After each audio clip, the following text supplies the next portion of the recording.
Welcome back to the Vortex, the video Vortex. And man, as the Vortex, how did we come to the conclusion? We didn't spin a wheel, right? We kind of just decided, no, y'all, you guys, Professor Smoke and Tiana, you guys had seen this before. You had seen it before. And you're like, oh, we got to get this on the Vortex. It's a video, so it worked. Yeah, we recently had seen it. You know, we had already decided we were doing Sasquatch Summer. Went out of the blue. This the local place here in Columbia. I guess I'll drop their name, the Babylon, right? Gives us free advertising. Yeah. We're doing they're like a pop-up kind of cinema screen. You know, it's like a small, intimate location and group of people, right?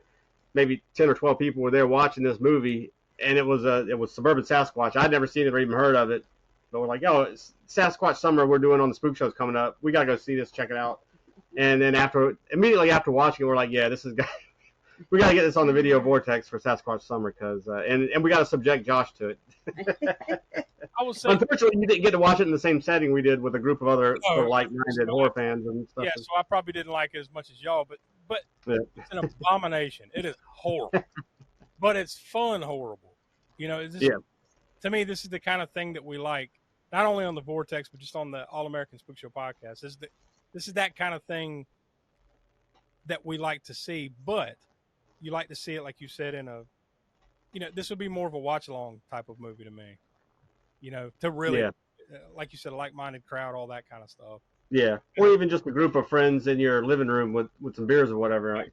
Watching it. It's a group. It needs to be group experienced because it is one of those, like, it's just so over the top, such bad acting, just the worst acting,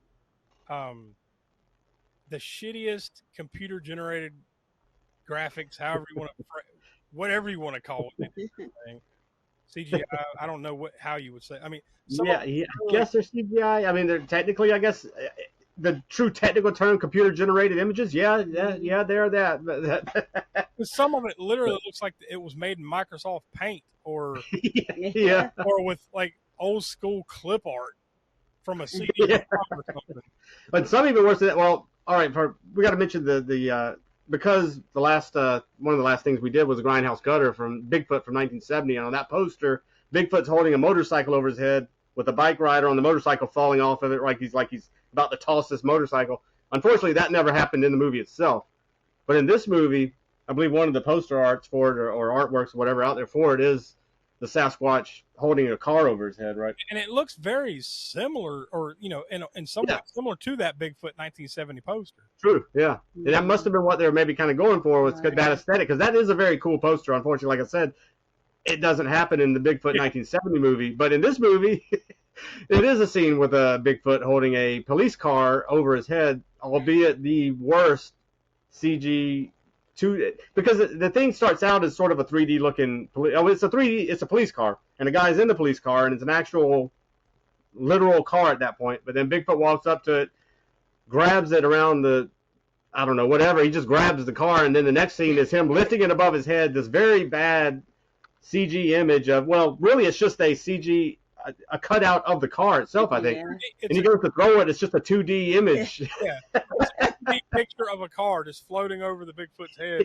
He tosses it. Whoa, whoa, whoa, whoa. And the noise of the Bigfoot. And he's just, oh my God.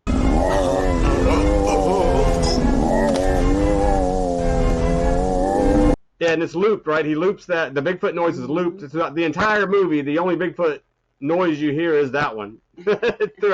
It's just looped and inserted as needed, right? And we still got a long way to go here in the Sasquatch Summer. I mean, we're going to be doing this here on YouTube and over on the podcast and everything all the way mostly through the month of August. So it's going to leave a lot of room to decide by the time this is all over.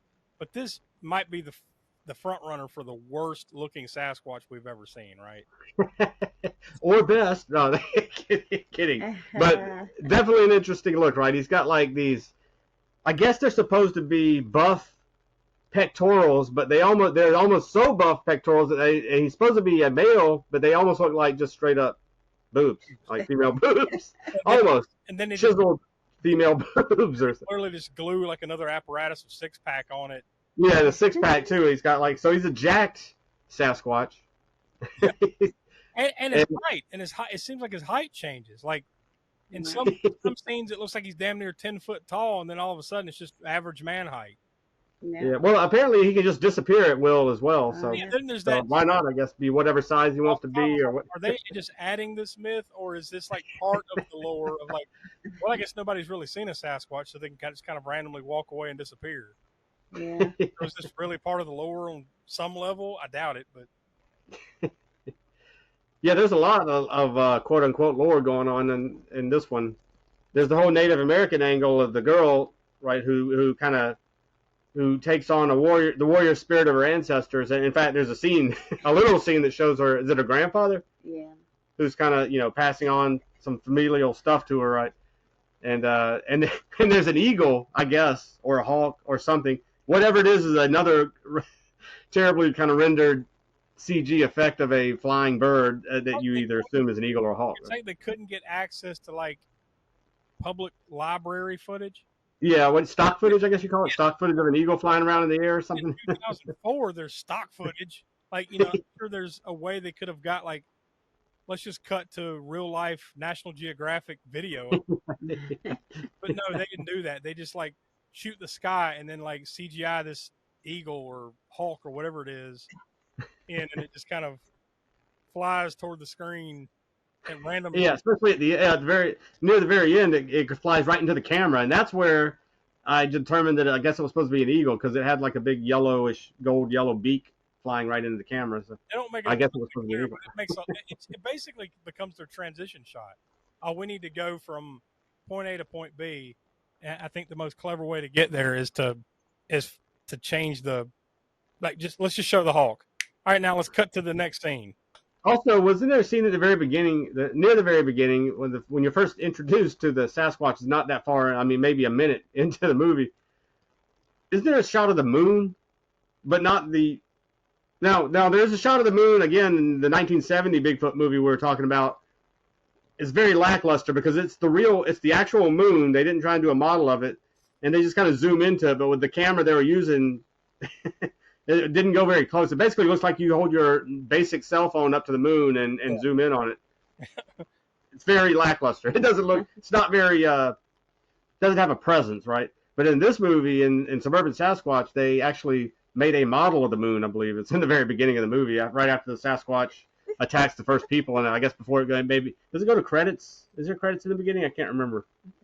I guess there is. I think there's somewhere near the beginning is a model of the moon, though. It's pretty cool looking for what that might even be. It was a physical model, I believe. It looked like it anyways. If that was CG, that was the best CG. And I mean, it didn't look like a moon per se. It looked like a model of the moon, but it was cool looking. Totally unnecessary, I guess, but it was, You get cool. Tons of arms getting ripped off, tons of legs getting ripped off, and every time it does, it straight up looks like mannequin parts. Yeah. And then they CG in quote unquote in the blood. And that's exactly what it looks like. It's like, bah. Like, just kind of, it's just bad. It would look better if it was some kind of like, let's just go make some blood out of Karo syrup. Yeah. It would look better than this. And what about the arrows? Whenever the girl we're talking about shooting her bow and arrows at the Sasquatch, and that CG blood when it hits them in the arm or whatever, and it's just squirting out. Yeah, CG blood just. Oh, she's got enchanted arrows, and she has like enchanted hatchets. Yeah. Yeah. When he's holding up a log or something, right, and then she throws them at him, but it doesn't hit him. It just goes right into the log, and then he just. And it's clearly just like he's not holding it. He's. Yeah. And it's just kind of stiff there, like.